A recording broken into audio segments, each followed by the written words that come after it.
अपने दर्शकों को नमस्ते, प्रणाम, सलाम, आभार, जय हिंद। चलिए आज हम विषय लेकर के आए हैं कि छोटा छोटा टॉपिक्स है। देखिए, formation of parents, self help group, parent association, अभिभावक संघ, अभिभावक संगठन के कुछ बिंदु, अभिभावक संघ के लाभ, परिवार को सशक्त बनाना। ये जो मैं 1 से लेकर 7 तक लिखा हूँ, इसमें छोटा छोटा नोट्स लिखने के लिए क्वेश्चन आ सकता है जो 5 से 10 नंबर के आपको पास रहेंगे। माता पिता स्वयं सहायता ग्रुप क्या है, इस पर आ सकता है। तो देखिए, किसी भी प्रकार के स्वयं सहायता ग्रुप देश के विकास को एक अच्छी गति देती है, यानी इसके माध्यम से दिव्यांग समूह बना करके संगठित हो रहे हैं और लघु तथा कुटीर उद्योग द्वारा उत्पादन कर परिवार का एक कमाऊ सदस्य बन गए। लघु उद्योग, कुटीर उद्योग आप समझ रहे होंगे। ओके, तो इस समय दिव्यांग एवं स्वयं सहायता समूह देश में काफी कार्य कर रहा है। यानी आज के तक देश में स्वयं सहायता ग्रुप, चाहे वो सामान्य हो या असामान्य बच्चों का हो, लोग काम कर रहे हैं और दिव्यांग विभिन्न प्रकार को इसमें लाभ भी मिल रहा है। सरकार से इसमें ऋण भी मुहैया कराया जा रहा है ताकि आप अपना काम को संचालित करते हैं, आपको कोई परेशानी न हो। देखिए, दिव्यांग को रोजगार के, इसके चलते दिव्यांग को रोजगार के अवसर प्राप्त हो रहे हैं।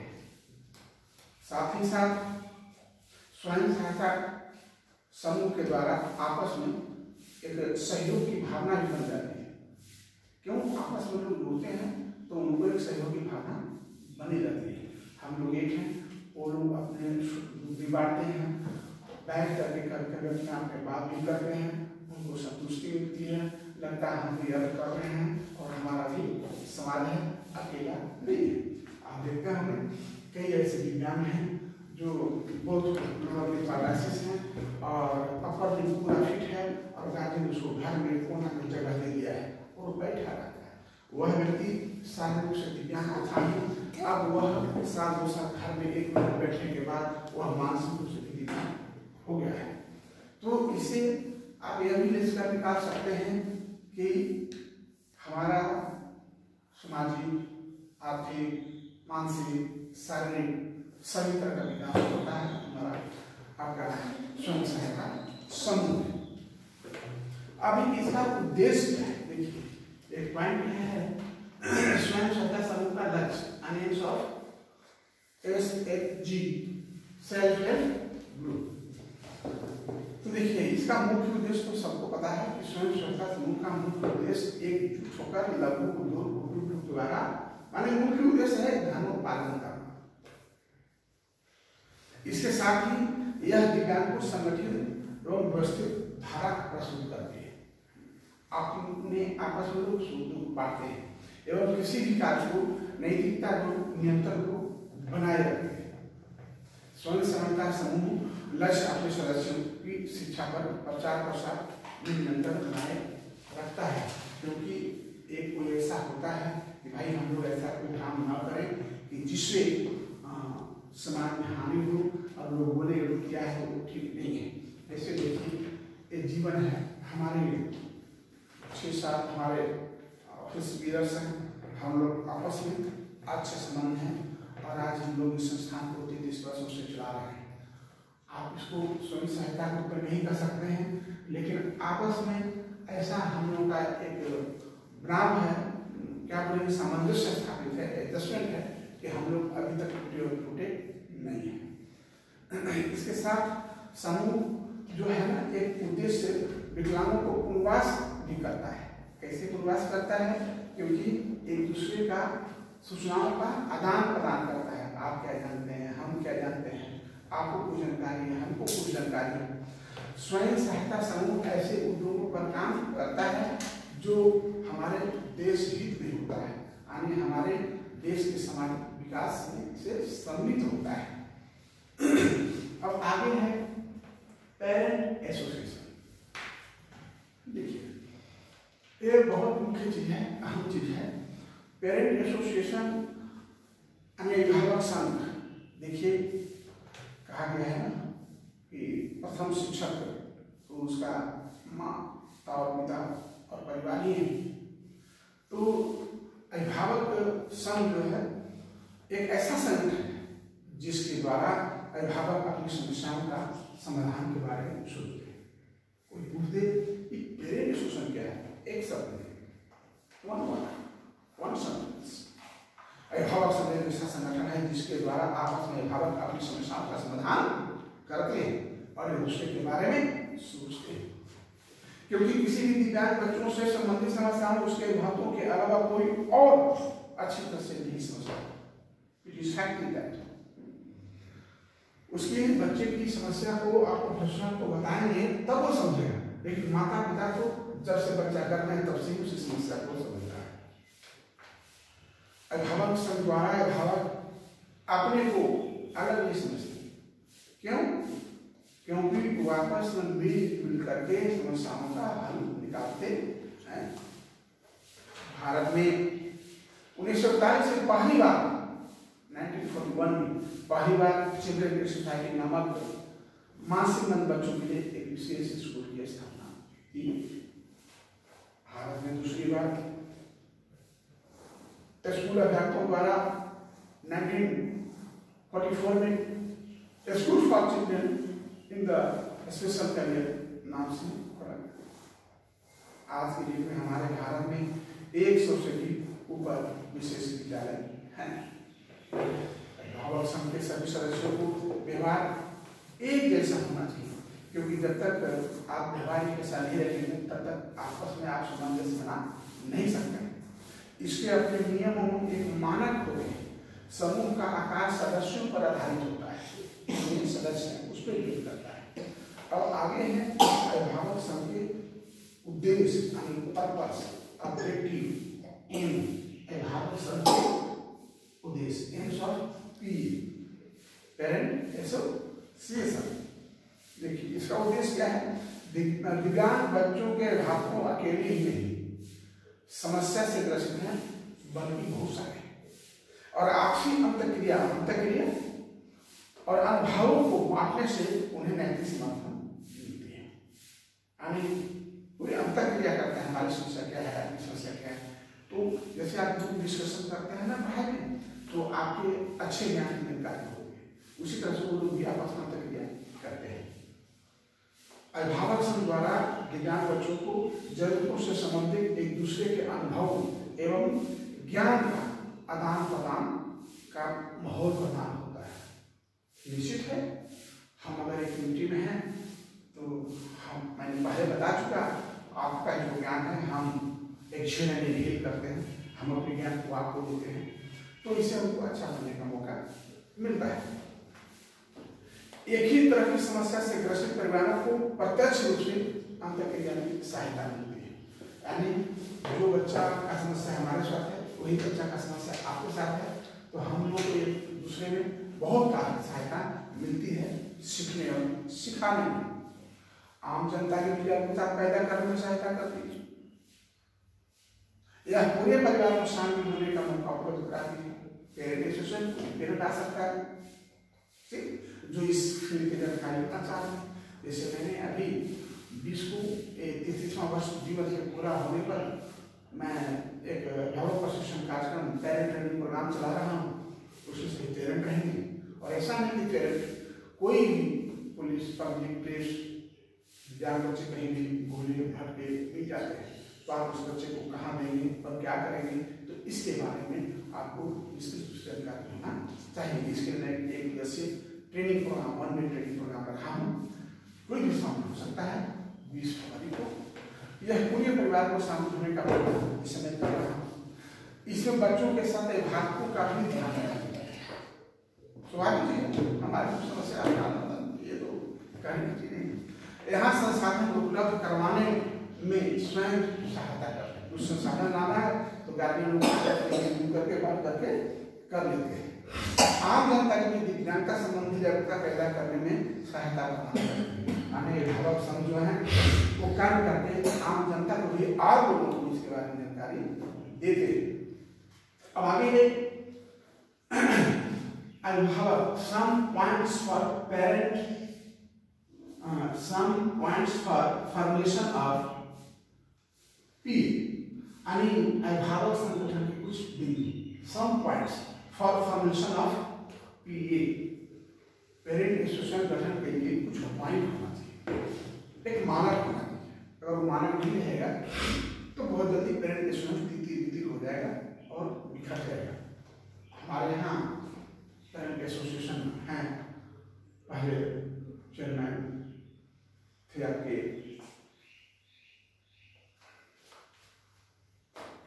बिजू साहब, अभी हमारे जो पेरेंट एसोसिएशन है उसके अध्यक्ष पंकज नानी हैं, और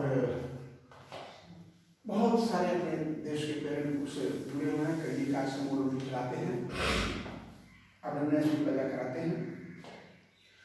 देखिए मुख्य बिंदु क्या है अभिभावकों में, जिससे हम संस्थान चला रहे हैं, संस्थान में मुख्य बिंदु कुछ है, कौन कोषाध्यक्ष किसका क्या काम होगा। उसी तरह से इसमें भी है कि आपको एक तकनीकी मार्गदर्शन देने वाला होना चाहिए, यानी अभिभावक संघ में प्रशिक्षित लोगों का होना जरूरी है। अगर अभिभावक संघ बना है और ट्रेन प्रोफेशनल नहीं है तो अभिभावक संघ बेकार है, जिससे वे दूसरे अभिभावक को प्रशिक्षण सहायता दें।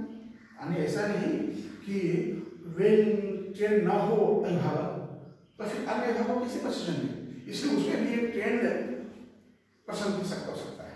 सेकेंड आकार प्रारंभ में समूह का आकार छोटा रखना चाहिए। ट्रेनिंग देते हैं 4, 5, 6, 7, 8, फिर बाद में उसको धीरे धीरे बढ़ा सकते हैं। यानी कहने का मतलब है कि आप आवश्यकता अनुसार परिवार को और ले सकते हैं, तो पहले छोटा कार्य। समूह की समूहता क्या है, अभिभावक सामने सभी अभिभावकों के एक दिशा में, यानी जैसे मानसिक मन का स्तर, आयु, श्रेणी, संबंधित समायोजन, यानी ऐसा नहीं हो कि अभिभावक बच्चे मिलकर के उसको चला रहे हैं। तो कहने का अर्थ है कि थोड़ी एक आईक्यू लेवल का अभिभावक होने से आपस में ऑपरेशन को काफी मिलता है। भौतिक सीमाएं, यानी कहने का मतलब है अभिभावक संघ का सदस्य जो है बहुत काफी दूर से भी होना चाहिए, यानी सभी सदस्यों का निवास स्थान 4, 5, 10 किलोमीटर की दूरी हो। माने जिले स्तर भी अभिभावक संघ होना चाहिए ताकि वो लोग अपनी समस्याओं का आयोजन करने में आसानी हो। सभा आयोजन के लिए निश्चित स्थान कोई मीटिंग करना है तो उसकी मीटिंग करने के लिए निश्चित है कि एक स्थान निर्धारित हो जहाँ हम लोग बैठेंगे, मिलेंगे, अपनी समस्या का समाधान के बारे में निराकरण करेंगे। यह संघ की आवश्यकता निर्भर करता है कि प्रतिमाह, सप्ताह में, त्रैमासिक, 6 महीने पे, साल भर पर, और उसमें कम से कम जो अभिभावक है 25% अभिभावक उपस्थिति होना चाहिए, तभी वो मान्य होगा। आवश्यकताओं की पहचान, प्रत्येक सदस्य अभिभावकों की रुचि एवं जरूरत एक सा नहीं होता है, सबका अलग होता है। हमारी रुचि, आपकी रुचि, सबका अलग। अतः संघ के निर्णय के दौरान अभिभावक समान आवश्यकताओं की पहचान जरूर करना चाहिए, क्योंकि सबका तो रुचि के साथ ही अलग अलग है, लेकिन हमको तो पहचानना होगा कि किसकी क्या आवश्यकताएं हैं, किस अभिभावक को उनके बच्चे के लिए क्या चाहिए। आवश्यक कारक अब क्या है, अभिभावक संघ को तभी सफल माना जा सकता है जब उससे संबंधित निम्न कारक पर ध्यान रखा जाए। जैसे अभिभावक संघ क्रियाकलाप पर निर्भर होना चाहिए, उसका कुछ एक्टिविटी क्या क्या होना चाहिए। व्यवसायिकों को वचनबद्ध होना चाहिए कि नहीं हम लोग भाई इस काम पर करेंगे। उत्तरदायित्व को धीरे धीरे स्थानांतरण होना चाहिए। उत्तरदायित्व स्थानांतरण मतलब इस काम को हम करेंगे, इस काम को आप करेंगे, उस काम को आप करेंगे। औपचारिक तरीकों से पिकनिक, कभी कभी एंटरटेनमेंट, पार्टी भवन का आयोजन होना चाहिए, उसमें हम अपने बच्चों के शामिल हैं। सदस्यों में प्रेरणा तथा आत्मदृढ़ता होना चाहिए। इनमें अभिभावकों का बच्चों दोनों की सहायता इस सोच से होगी, सिर्फ अभिभावक से नहीं होगी। यानी कहने का मतलब है इसके लिए बहुत जरूरत है अभिभावक संघ को संगठित रखने के लिए कि हम अभिभावक संघ के क्रियाकलाप केंद्रित होना चाहिए, व्यवसायिकों को वचनबद्ध होना चाहिए, धीरे धीरे दूसरे को काम को बांट देना चाहिए, औपचारिक तरीकों से पिकनिक पार्टी लीडर को भी करते रहना चाहिए ताकि हम लोग आपस में मिलते मिलते रहें। अब है अभिभावक संघ के लाभ, बेनिफिट्स ऑफ पी माने पेरेंट एसोसिएशन से क्या लाभ है? देखिए निश्चित रूप से लाभ हमें एक दूसरे से अपने अनुभव को आदान प्रदान करने का मौका मिलता है जिससे हम सीखते हैं। अभिभावक संघ से अभिभावकों को भावनात्मक सहायता मिलती है, हम लोग सब इससे पीड़ित हैं। इससे समस्या को समाधान हल निकालने में बहुत काफी मदद मिलता है। आत्मविश्वास को पहचानने एवं उनके कौशलों को विकास एवं भविष्य के लिए लक्ष्य चुनने का मौका मिलता है। दूसरा क्या है कि बच्चों के प्रति कि अभिभावक के मन में अच्छा दृष्टि विकसित होता है। कहना मतलब अभिभावकों का बच्चों के प्रति एक अच्छा दृष्टि होता है। क्यों होता है दृष्टि? क्योंकि वह एक बच्चे में बहुत सारे बच्चे होते हैं और वह सद्भावना मिलती है कि मैं अकेला पुत्र नहीं, भगवान मुझे अपने नहीं बहुत लोग हो गया है। अब आगे है एम्पावरमेंट फैमिली, परिवार को सशक्त बनाना। देखिए परिवार को सशक्त बनाना मतलब उनको चंदा करके धन दौलत दे देना से नहीं, भाई हम लोगों ने लाख 2 लाख 4 लाख 10 लाख परिवार को एक परिवार का दे दिया तो ये सशक्त नहीं होता है।